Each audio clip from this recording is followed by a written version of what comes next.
शेतकरी मित्रांनो, राम राम. सांडोळचा शेतकरी या आपल्या यूट्यूब चॅनलमध्ये सर्वांचे स्वागत आहे. तर शेतकरी मित्रांनो, सोयाबीन पेरणी किंवा लागवड झाल्यानंतर आता सोयाबीन हे का अशा पद्धतीनं पिवळं पडायला लागले.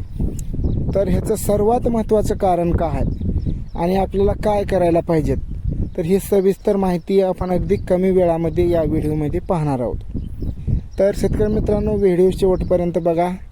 सोयाबीन पिवळं पडण्याचं सगळ्यात महत्त्वाचं आणि पहिलं जे कारण आहे, तर ते म्हणजे आपल्या सोयाबीनला अन्नद्रव्याची कमतरता आहे, म्हणजे मायक्रोन्यूट्रनची कमतरता पडलेली आहे.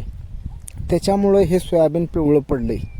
तर आपल्याला काय केलं पाहिजे, कशानं आपण हे अन्नद्रव्याची कमतरता भरून काढणं गरजेचं आहे. तर शेतकरी मित्रांनो, आपल्याला एक फवारणी करायची आहे. ह्या फवारणीमधून आपल्याला अन्नद्रव्याची कमतरता भरून काढायचं आहे. तर कोणती फवारणी घ्यावं, तर चिलेटेड मायक्रोन्यूट्रन जे आपल्याला बाजारामध्ये बऱ्याच कंपनीचं मिळते ते घ्यायचं आहे.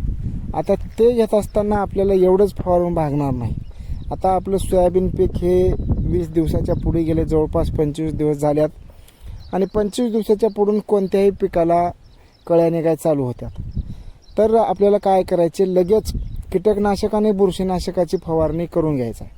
कीटकनाशक, बुरशीनाशक आणि चिलेटेड मायक्रोन्यूट्रन आणि एखादी आपण अमोनिया ॲसिड असलेलं जर टॉनिक घेतलो तर काय होणार आहे की आपल्या हे जी सोयाबीन पिवळं पडलं आहे हे तर हिरवगार होणारच आहे. त्याच्यासोबत कीड आणि बुरशीचं सुद्धा नियंत्रण मिळणार आहे. म्हणजे डबल फवारणी करायची गरजच नाही.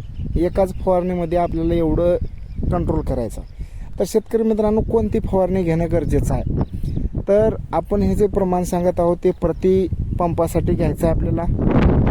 तर प्रति पंपाला आपल्याला इमामॅक्टिन बेंजोएट हे 10 ग्राम घ्यायचं आहे. त्याच्यासोबत साप हे बुरशीनाशक प्रति पंपासाठी 25 ग्राम घ्यायचं आहे.